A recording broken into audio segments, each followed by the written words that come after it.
Welcome to the Job Search Podcast with your host, John Rivero, where we will be interviewing leading industry experts to help you get the job that you want. All right. So, hey, everybody, welcome to the Canadian Job Search Podcast. I'm so excited to have a good friend of mine. His name's Sean Shiroknia. He is a psychologist, and he's got a background in IT. And what I love about Sean, and one of the things that I've seen with Sean and some of the posts online is, he's incredibly inspiring and incredibly motivating. And I know today he's going to be sharing some really great information, especially around how to be a little bit more resilient during this time, especially as a job seeker as you're going through the process. So please help me welcome Sean Shiroknia to the podcast. Thank you, John. Appreciate the opportunity. Yeah, excellent. Thank you, Sean. It's so great. I know you and I, just a little bit of history. We've known each other for a long time because we crossed paths many years ago, and it's so great to just have you back and just to be reconnecting. And one of the things I'm always talking about on podcasts and some of the literature and some of the things I do on social is around building your network. And when you build enough of a strong enough network, the time doesn't really matter. It's really around the conversations that you have and the value of those conversations. So I'm so honored to have you back here today to share some really valuable information with my community, just around, how to be more resilient, because I know now is an incredibly tough time. And I'm sure you've seen, some things on your end as well that have been, kind of eye-opening, especially during, this pandemic, right?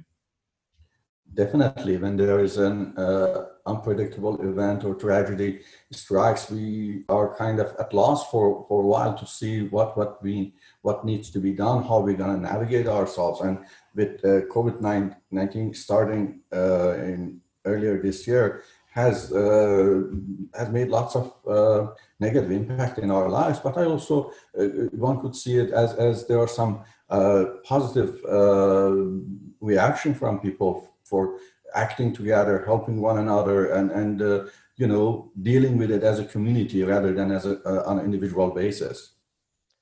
Yeah, and it's definitely something I've seen as well come out of this pandemic is this sense of strong community, people wanting to share and help others, and I think a lot of it just comes down to perspective, right? So how do you see it, and how do you switch? And actually, and this is part of what I want to have with you in terms of conversation. How do people switch that type of mindset so they are, more positive and more and they see more opportunity than they do tragedy, right? Sure. Yeah, it's a great segue to it. Resiliency very much depends on how we view ourselves, how we kind of interpret the world to ourselves. If we see ourselves as being more capable, prepared, adaptable, focused, and persistent, then we give ourselves more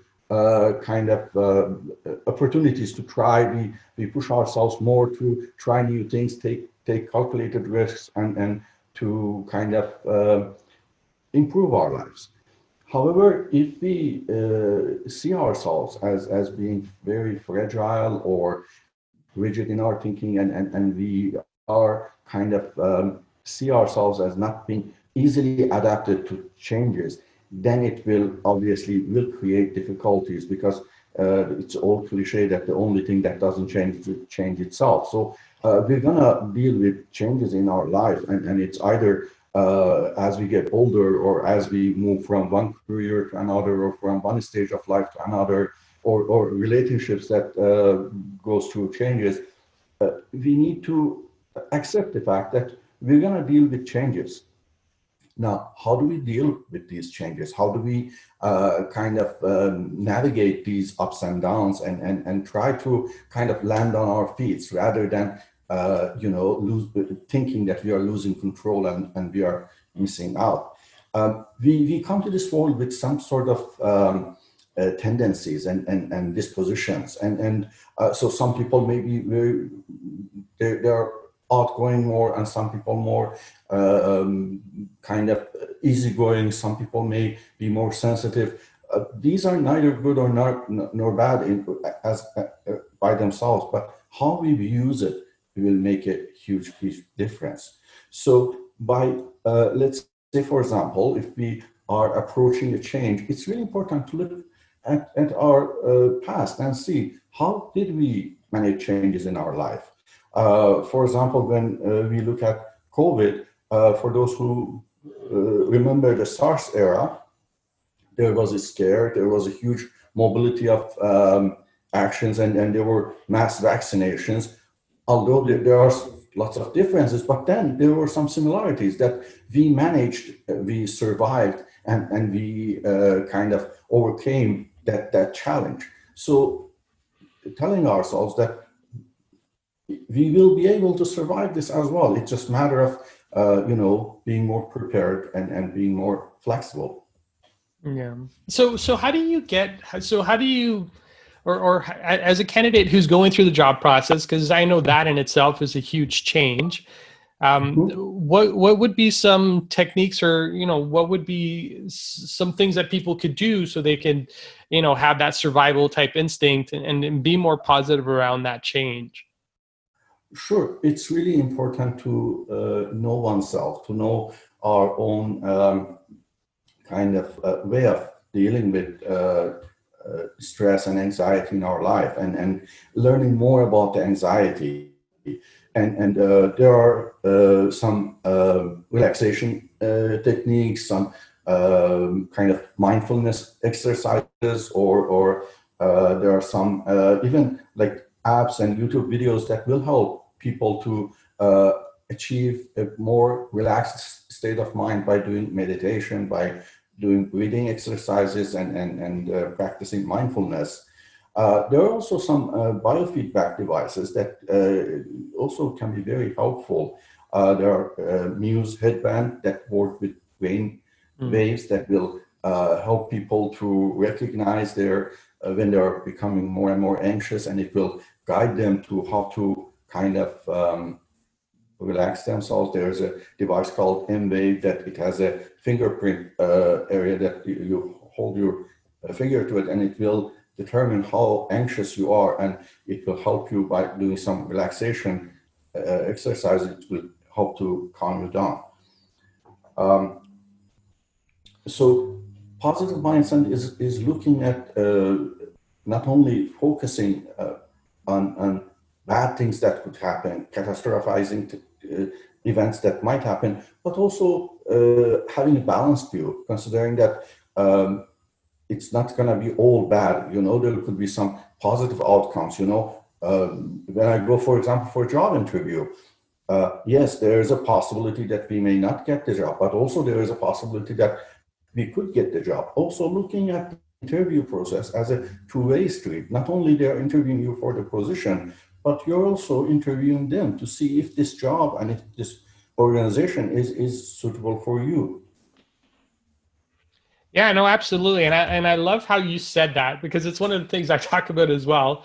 When candidates are walking into interviews, it's not just about, the hiring manager hiring them, but it's also them hiring the manager on the other side of the table, because there's so many other factors that you need to take into consideration. It's not just, hey, I need this job, I want this job. And I can imagine now with, a lot of people being laid off due to COVID, and with organizations scaling down, going in with the mindset of, I need a job, I need to survive. But if they just switch, and I love how you said, you're the person, and it actually gives you more control, because now you're also interviewing the person on the other side to say, hey, is this somebody that I can relate to and work with?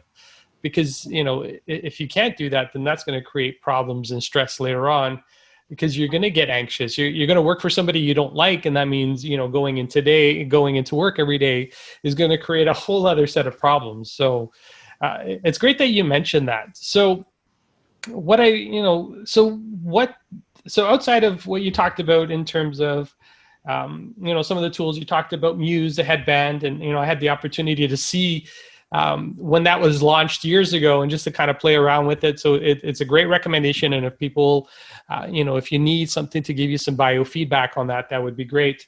What other things can they do? And I know you touched on meditation, but are there any other tools that people could use to stay in a more positive type mindset? Definitely. It's working with a life coach is really helpful. Finding people who have experience in helping people navigate through, job search challenges and finding the right career. That can be very helpful. Also, kind of preparing themselves, investing in themselves, looking at the gaps that may exist between their skill level and what's in demand, or what's the requirements of the jobs that they're applying. So it's someone said that the luck is preparedness meeting opportunity. It's like there could be lots of opportunities, but if you are not prepared to take advantage of it, then they're not going to be very useful to us. So also paying attention to what we have to offer to this organization, kind of leveling the playing field. Because if you go to interviews thinking that they hold all the power, they can accept me or reject me, and I'm at their mercy, obviously it's going to put you at a very disadvantage. But if you believe that I have things that they desire and they have things that I desire, and this is an exchange. So the more you know your like what it is that you're putting on the table for them, and believing in that, trusting that, and you will see that it's much more easier to handle interview questions because you know about them, you know about yourself. Yeah, no, absolutely. And I like how you said that it's an exchange, right? So it's about you offering the organization value and them offering you value. So it's a win-win. And I would only imagine from like just having a win-win perspective, walking into the room is going to change things for you, right? Definitely. And as the owner of the clinic, I do interview a lot of people, either for staff or for therapists that want to join my organization. And from a personal experience, I'm telling you, it's a very time-consuming, costly enterprise to interview and hire people. So when they make this investment, they're looking for reasons to hire people. So you need to just give them the reason for them to see you as a viable candidate for something that makes you stand up. And usually what is really important to see is someone who is genuine, being themselves, someone who can, shows themselves as being adaptable, as being a team player, as being ready and willing to learn. Those are really the characteristics that job interviewer look for.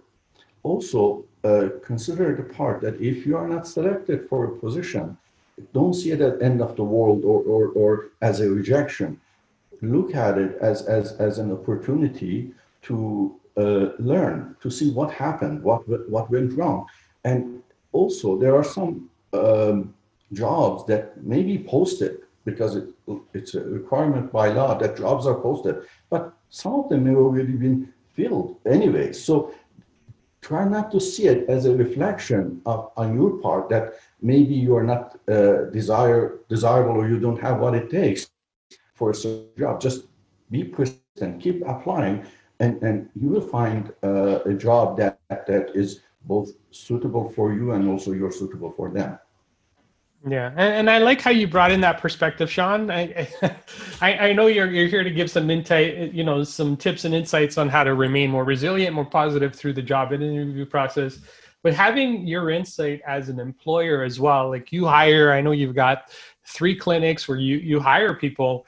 It's great to just have this perspective of, what are employers looking for? And just if I captured a few words, I heard, genuine, team player, adaptable. But then I also enjoyed how you took the other side of it too. If you don't get the job, what are the learning opportunities here? Just having a different type of mindset in terms of walking away from it, because, certain organizations are going to have certain needs. And I'm so happy that you brought in your perspective as an employer, what you're looking for in candidates, because I think it's almost like a general type of statement for a lot of other organizations that are doing the same thing. They want people who are genuine. They want people who are open. So, and this is, so I'm going to ask you a question in and around showing vulnerability throughout the interview process. Is that something that is, accepted today? Do people want to know about some of your vulnerabilities as you're going through the interview process? Or even as an employer for yourself, do you look at how do you consider vulnerability? If people show vulnerability in the interview. Depends. It really depends. Generally, interview should be positively oriented. It's for you to showcase your capabilities, abilities, and background. Speaking about vulnerabilities, one has to kind of ask, what is the purpose? What benefit will it have? I mean, what it is that one wants to achieve.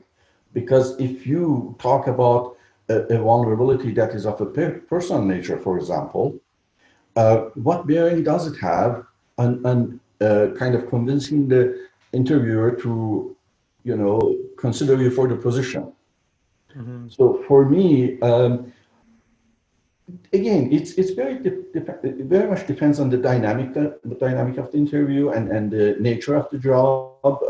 For example, if someone applying for a job as a caretaker, and they say, well, not as a vulnerability, but I tend to be very, I enjoy helping people. I'm a pleaser. I think that's a really good quality for someone who's a caretaker. So it has to be within the context, but as a general rule of thumb, I believe it's best to stay away from it, unless it's something that is, for example, it's a disability, it's something that needs accommodation, then by all means, that's something that has to be discussed based on the employment law. No, and that's fair. And the reason I asked the question is because there's been so much information, given out there around being more vulnerable and sharing that side of you. I know Brene Brown, she's got a whole platform in and around vulnerability. But I'm glad that you provided some clarity. So unless it serves a purpose, unless it's beneficial to the conversation that you're having, just be careful in terms of how you're going to bring that up and engage in conversation on that particular part, unless there is some sort of accommodation that needs to be provided for that. So no, thank you for that. Yeah, and also you're looking for trying to give reasons to be hired, not to be hired. Yeah. Absolutely. And I'm laughing because it's true. And what I've seen is, there's a certain amount of vulnerability that you do want to put out there, but then there's the other part of, are you going to show your best worth? Are you going to bring your best value to the table by having this conversation? Because at the end of the day, you're there to solve a problem for the employer, and you typically should be positioning yourself as that solution. And that's where your value comes in from. So, thank you. It helps to stay away from cliches, my vulnerability is to be a workaholic and work 90 hours a week without taking overtime. I mean, it comes across as what it is, as a cliche, or again, it could be seen as a manipulation technique. You're trying to earn sympathy or trying to, a secondary gain rather than any help in the interview process. Yeah, no, I'm with you. It's not about lying. You should not lie, but then there is such thing as too much honesty. Well, yeah, and you think about it almost like courting as well, right? Like you don't want to give away, you don't want to reveal everything on day one that you're going to scare people away, and as you build relationship, then you start to share, right? Exactly. And that's when people are more open to it. And there are lots of similarities actually between courting and job interviewing, and maybe that's a topic for another conversation. Yeah, no, absolutely. And I know you can't hide behind a phone, right? Like, but anyways, you're right. It's a whole other conversation, but you definitely don't want to give everything away in your single set. You want to make sure that you give the most relevant and the most timely information that you can, during the time that you have together with the other person. So yeah, I'm so glad that you talked about that and, you know, the benefits of it. There is one other final question, because I know we're getting to the point where we're going to start to wrap up, but you know, so during this time, you know, what can a candidate do to protect their mental health? Like, so, you know, how do you keep that positivity? I know you gave us a bunch of tools in terms of meditation. You talked about some biofeedback tools, but is there anything else that candidates can do to stay positive and resilient during this time? Self-care is very important. Taking care of yourself, looking after yourself, being kind to yourself, truly. Taking some time out for leisure and fun activities, not to being just one-dimensional. Life is never one-dimensional. Um, and also seeking help. Um, it's We live in a community, and it's, as they say, it takes a village to raise a child. Sometimes, honestly, it takes a village to succeed and to progress in life. So, looking for help, it's sometimes it's just, as I mentioned earlier, talking to a life coach.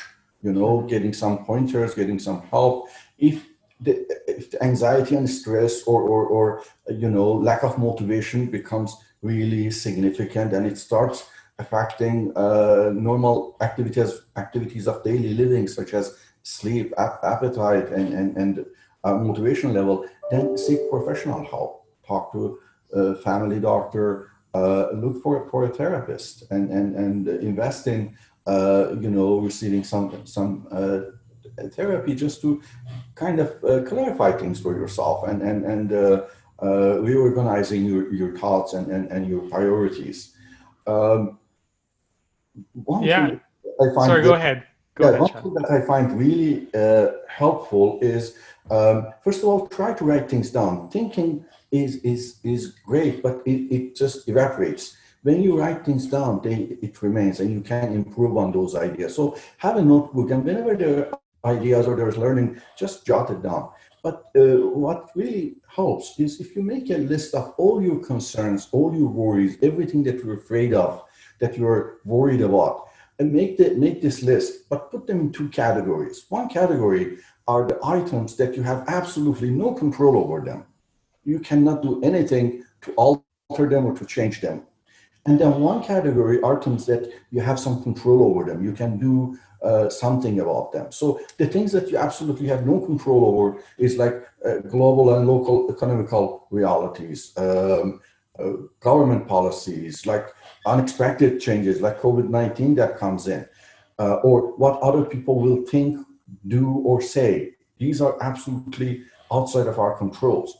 And then those items that we can control is how we conduct ourselves, how we treat our body, how we treat ourselves, our diet, exercise, our, you know, leisure time, our goals, our priorities. And when you do that, you'll find out most of our energies are consumed by items that we don't have much control over. And if we allow ourselves to just accept that I have no control over, why am I wasting my time and effort and energy looking at this, and focusing on the things that you can improve, and you can have a better understanding about yourself and your own domain. Yeah, no, that's a great, actually, and I took down notes. I've already got like 3 pages of notes, Sean. So, so I hope the listeners tuning in are taking away some really good value, because that in itself, you know, if there's one exercise, you know, where you get to list what's in your control, what's outside your control, it just gives you more of a, like, for myself, and I know journaling is one of the things that I do on a daily, because I know the power of it, you know, taking it out of your head, putting it on paper through pen. It gives you a different connection to it, but highlighting, and I love this exercise where, you know, you list out what's not in your control and then what's in your control.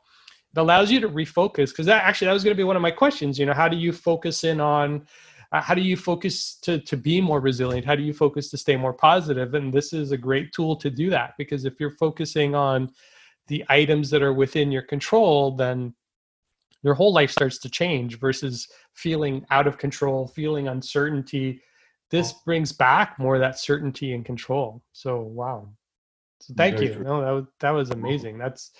that itself was worth this whole conversation, just for that 2-minute snippet where, you gave us, that one tool that people can use today, leaving this conversation just to implement it and put into an effect right away. Wow. Thank you, Sean. You're welcome. And this is one small example of what a therapist can do. Our job is to help people to organize and pay more attention to their abilities, capabilities, their assets, and also if there are vulnerabilities, if there are weaknesses, to have a different point of view, to have a perspective, and gradually, little by little, they can identify and set goals and achieve them. Yeah. No, and there's a lot of value just to be able to have a conversation with somebody, right? So, a psychologist, a psychotherapist, a professional is going to be completely differently trained than somebody else. But just, taking that first step, that have that conversation with somebody, just to get out of your head and just to verbalize it. What I've seen, and I've seen this in my coaching practice, is, when you take it out of your head, you verbalize it, things start to look different. You start to look at the situation differently. And it's definitely, if you're in a position where, you need to get help, then get help. Like that's, it's important to do, right? So definitely. Thank you. As I mentioned, I highly recommend working with a life coach. It can make a huge difference. Yeah. Persons, especially in career development and finding a job. Yeah. Well, thank you, Sean. You've given us some great information. As we wrap up, is there any other information that you'd like to share about some of the things that you've got going on? If people want to get a hold of you, or if they want to find out more information about yourself and your clinics, where can they go for that, Sean? Sure. I own Psychology Health Solutions. It's a private psychology clinic. Our main office is in Hamilton, and we have 4 branches, one in Toronto, one in Kitchener, Brantford, and London. We provide services for all sort of problems and issues: individual counseling, couples counseling, family counseling, also people who've been through accidents or hurt at work. We provide services for first responders and veterans. To get a hold of us, the easiest way is to go to our website, psychealth.ca. We are also on the social media. If you just search for Psychology Health Solution or Psych Health, it will come up. And our main office number is 905-312-0111, and it will connect you to our admin staff. Excellent. Thank you, Sean. I'll make sure that I include those links in the show notes, along with some of the other items that you talked about with Muse and some of the mindful apps that you talked about. So I'll make sure I include that so people can get a hold of you, because I know there's a lot of value in being able to connect with the professional and just getting that little bit of help to get you over the hurdle that we're going through right now. And if you if you take care of your mental health now, when things get better, you're going to be in a better position anyways. So you might as well make that investment now and really take care of take care of yourself. It's incredibly important, because it impacts not just you, but all the people around you as well. So for sure. So Sean, thank you for being on this podcast with us and to share some of your insights, share, and the tools that you shared with us. So happy to have you here and just to have this conversation with you. Myself, I'm personally honored that you took the time out to do this with me. And with that, I'm going to say thank you, Sean. Thank you so very much. I really appreciated the opportunity. And also, I wish you and all your listeners best of luck and a healthy future. Thanks, Sean. And with that wraps up the Canadian Job Search podcast. Wishing you all a fantastic and happy, healthy day. And I'll talk to everybody soon. Take care.